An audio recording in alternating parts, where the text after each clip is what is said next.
Biram. Ensuite, le président Biram va prendre la parole pour expliquer.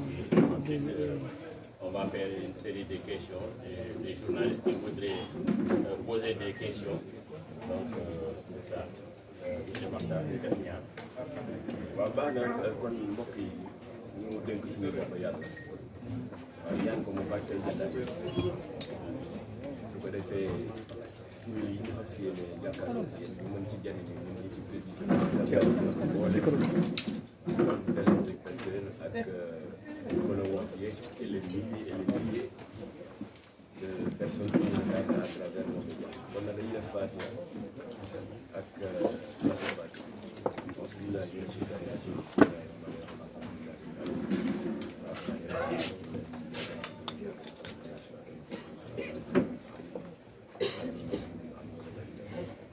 اللهم صل على سيدنا محمد الفاتح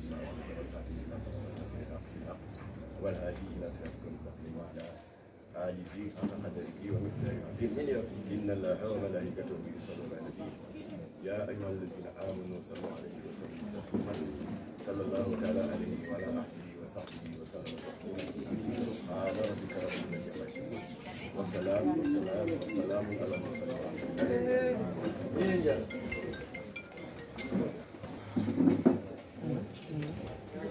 Nous réserver un accueil digne de son rang à l'honorable député Biram Dahambé, le grand leader panafricain anti-esclavagiste. Vous n'êtes pas sans savoir qu'il y a un partenariat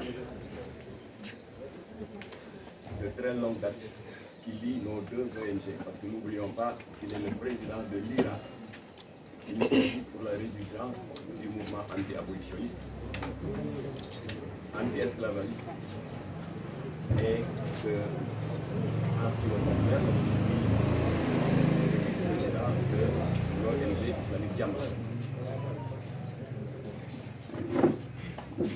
Ce qui vient de se passer le 29 juin dernier est un événement qui ne peut pas laisser indifférent le peuple sénégalais. Parce qu'au nord de notre pays, il y a un pays voisin auquel nous sommes liés par l'histoire, par la géographie, par la culture, par la religion et récemment par les ressources naturelles.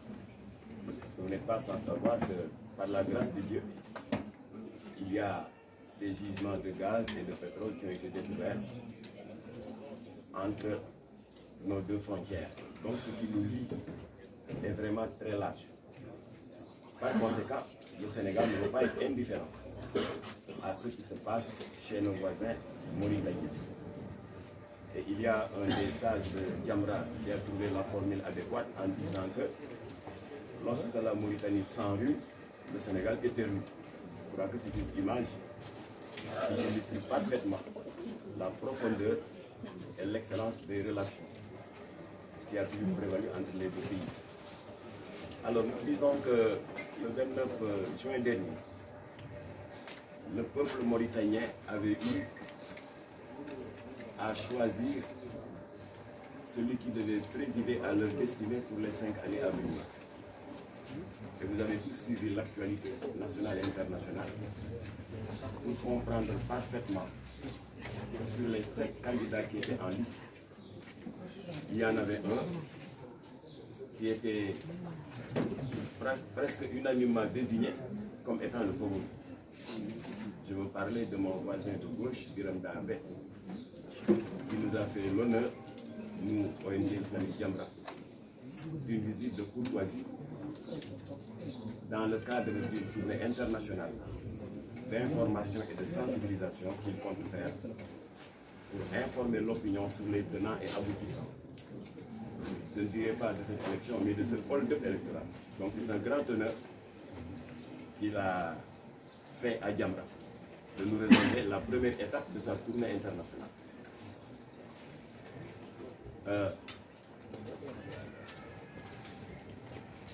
Depuis 2014, lors de la présidentielle,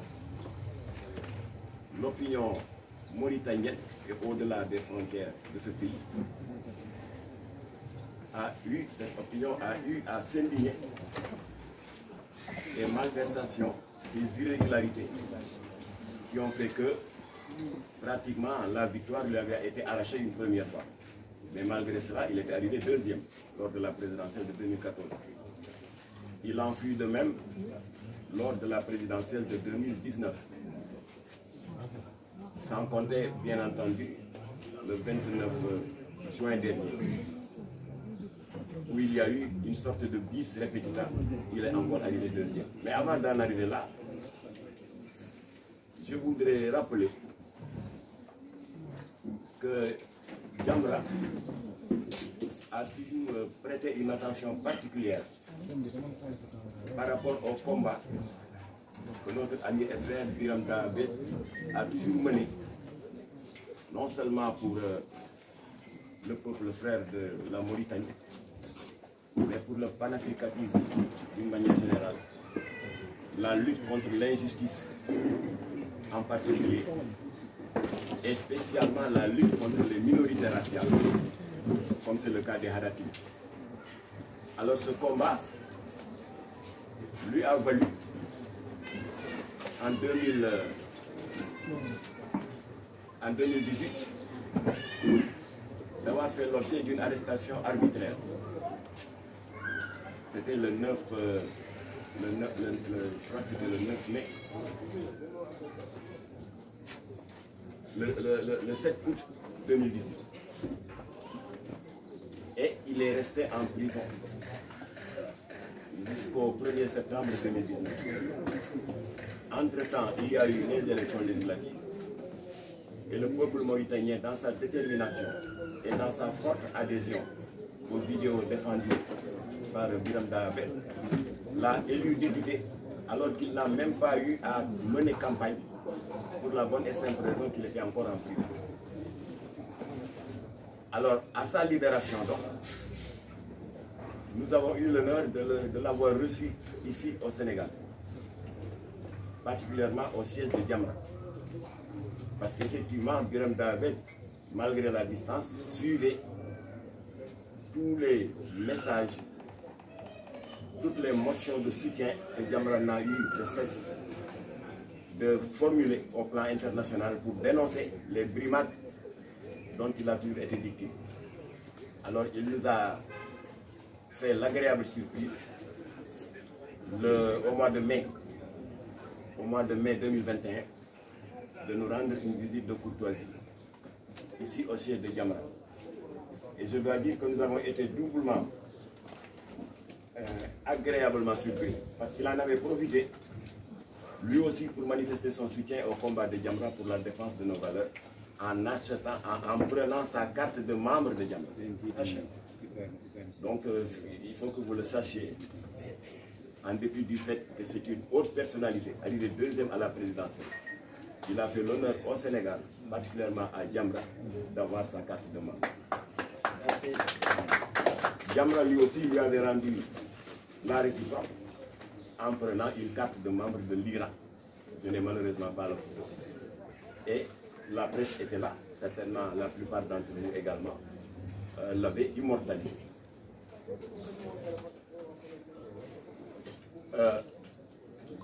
Une dizaine de jours plus tard, M. Biram Dahabé a estimé nécessaire d'élargir notre partenariat. C'est ainsi que le 25 mai de la même année, c'est-à-dire 2021, nous avons accueilli l'IRA et Jamra, une ONG américaine qui a les mêmes préoccupations que l'IRA. Je veux parler de Abolition Institute. Nous avons tenu cette rencontre le 26 mai 2021 à la salle de délibération de la mairie de Diamaguène. C'est encore l'occasion de remercier le maire de cette commune d'arrondissement de nous avoir facilité la tâche.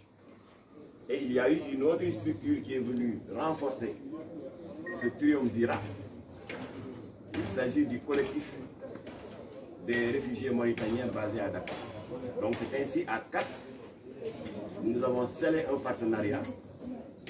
IRA, Initiative pour la résurgence du mouvement anti-abolitionniste ou anti-esclavagiste, Jamra et le collectif des réfugiés mauritaniens au Sénégal et l'ONG américaine Abolition Institute.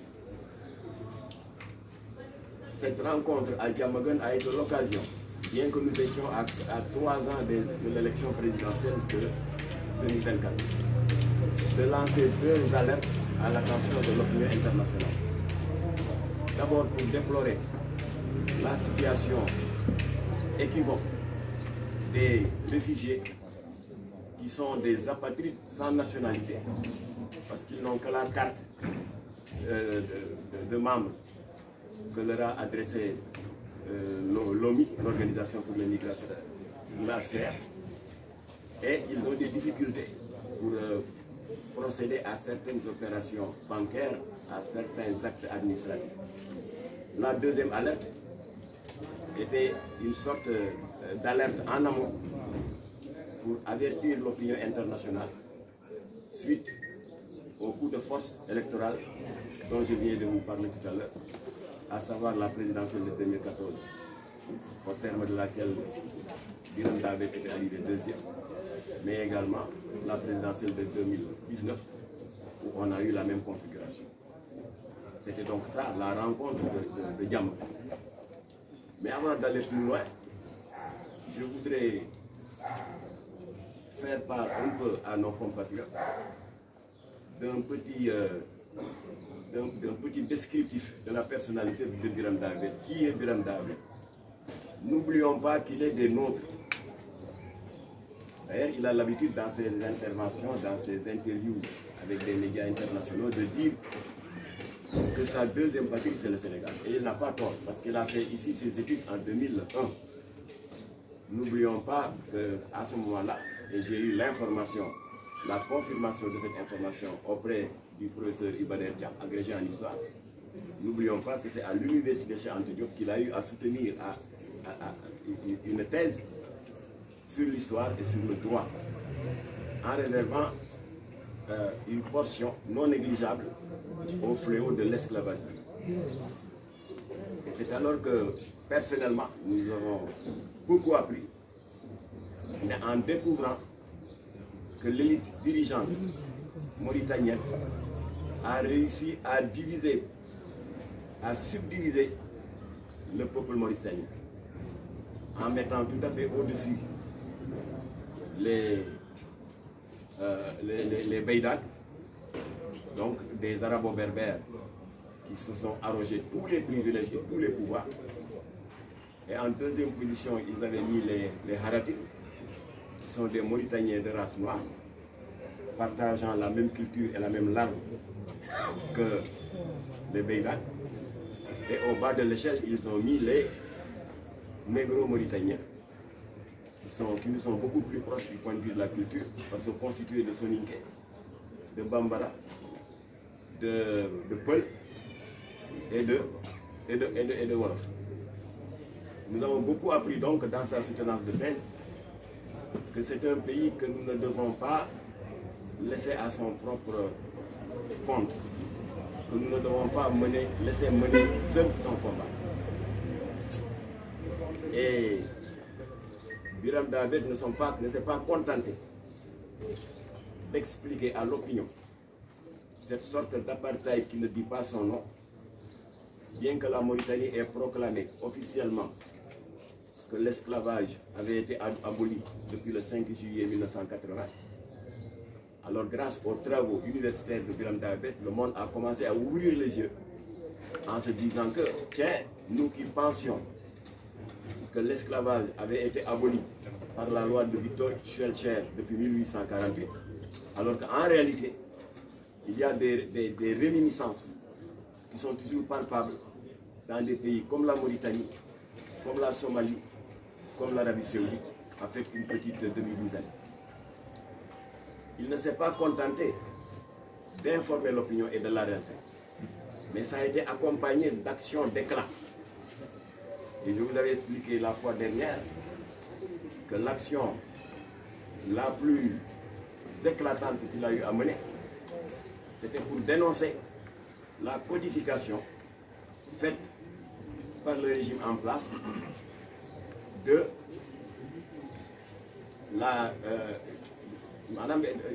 ils ont codifié le fait qu'ils sont la race qui se trouvait au-dessus de toutes les autres spécificités ethniques. Effectivement, la classe dirigeante a divisé la communauté mauritanienne en tribus, en castes et en clans. Alors ce document, M. Biram David a réussi à l'avoir. Il a trouvé une excellente opportunité d'obliger l'opinion publique internationale à en prendre connaissance. En faisant quoi? Eh bien, en faisant une action d'éclat. Après avoir tenu des exposés et des conférences à l'endroit de l'opinion nationale et internationale. Effectivement, le pouvoir en place considère dans ce document scandaleux qu'il y a une inégalité de naissance dès qu'un Mauritanien vient à voir le jour. Et cela a été noté de manière claire, comme quoi que les Mauritaniens blancs avaient des droits sur les autres ethnies. Ils avaient le droit de les faire travailler sans salaire, une forme d'esclavage. Ils avaient le droit d'exercer ce que l'on appelle le châtiment corporel. Et même le viol des femmes haratines n'était pas un délit. Parce qu'ils pensent que quand on a une femme esclave sous votre autorité en tant qu'arabo-berbère, en tant que Beïdan, vous avez tous les droits sur elle. Et il y a un autre aspect le plus scandaleux. Quand une autorité arabo-berbère a parmi son personnel domestique des noirs haratines, il a le droit, puisqu'il doit aller faire son travail, il doit se déplacer, il doit s'absenter momentanément de son domicile, il a le droit de faire ce que l'on appelle le tap en wolof, comment on peut le dire en français. C'est-à-dire faire en sorte de... voilà, vous avez le droit de les castrer. Donc pour vous donner un aperçu de ce document scandaleux que les autorités ont codifié pour le faire accepter par le peuple mauritanien et au-delà par l'opinion internationale. Et le plus scandaleux, ils ont invoqué la jurisprudence malikite. Parce que vous n'êtes pas sans savoir qu'il y a 4 grandes juridictions qui caractérisent la religion musulmane. Hanafite, Shafite, Hanbalite et Malikite. Et nous avons la chance ici au Sénégal, malgré la diversité des cités religieuses, Touba, Tuawan, Yassan, Tianaban, Yassen, Medina Baye, Layen, famille omarienne, nous nous réclamons tous de la jurisprudence malikite.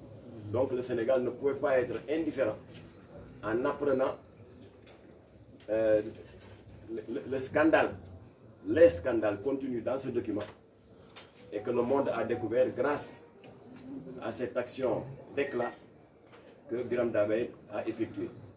Et c'est quoi cette action d'éclat? Eh bien, il a organisé une manifestation sur une place publique en Mauritanie. Toute la presse était là et il a procédé à la destruction de ce document en y mettant le feu. C'est alors que beaucoup d'organes de presse se sont dit, ce document-là, il faut que nous l'ayons. Alors ils l'ont cherché en ayant d'autres exemplaires et en le lisant, ils ont dit que le combat de Biram David est vraiment un combat légitime. Et c'est alors qu'il a eu une consécration internationale. Son combat a été reconnu au-delà des frontières de la Mauritanie. A commencer par les Nations Unies qui lui ont octroyé en 2013 le prix des droits de l'homme. Et les Nations Unies ont été suivies en cela par l'Université catholique de Louvain qui lui a accordé en 2019 le docteur honoris causa pour les nobles causes qu'il mène pour la libération du peuple mauritanien, particulièrement les Haratines et les négro-mauritaniens. Parce que beaucoup d'Africains pensaient que l'esclavage n'existait pas en Mauritanie. C'est grâce à son action qu'il a fait découvrir à toute l'humanité le poteau rose. C'est pour cela qu'il n'est plus seul dans son combat. Alors maintenant, après ces échéances de 2014 et 2019, il a fallu bien entendu préparer la présidentielle du 29 juin 2024 dernier. Il devait normalement venir faire face à ses frères sénégalais, leur parler, lancer des alertes par rapport à ces coups de force que l'État mauritanien ne cesse de mener et toujours à son détriment. Je vous ai expliqué tout à l'heure qu'en 2014, il y a eu un hold-up électoral à son détriment parce qu'il était deuxième à la présidentielle. Le pouvoir a récidivé en 2019. Il était encore deuxième. Alors cette fois-ci, il a voulu venir. Mais puisqu'il y a eu beaucoup de problèmes à gérer sur place, il avait donc mandaté Papa de la FAL le jour même du scrutin présidentiel mauritanien, le 29 juin dernier. Et c'est alors que, ici, sur place, nous avions fait face pour relayer les dénonciations d'injustice que Biram Dahabed était en train de faire au niveau du territoire mauritanien. D'abord, il y a beaucoup de ces mandataires qui ont été arrêtés, alors qu'ils n'ont eu que le tort de faire leur travail.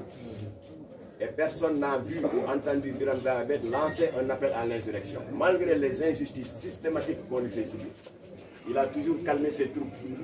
La preuve, son meeting de clôture qu'il devait faire à Nouadhibou, il a été obligé le déménager pour l'amener à Nouadhibou.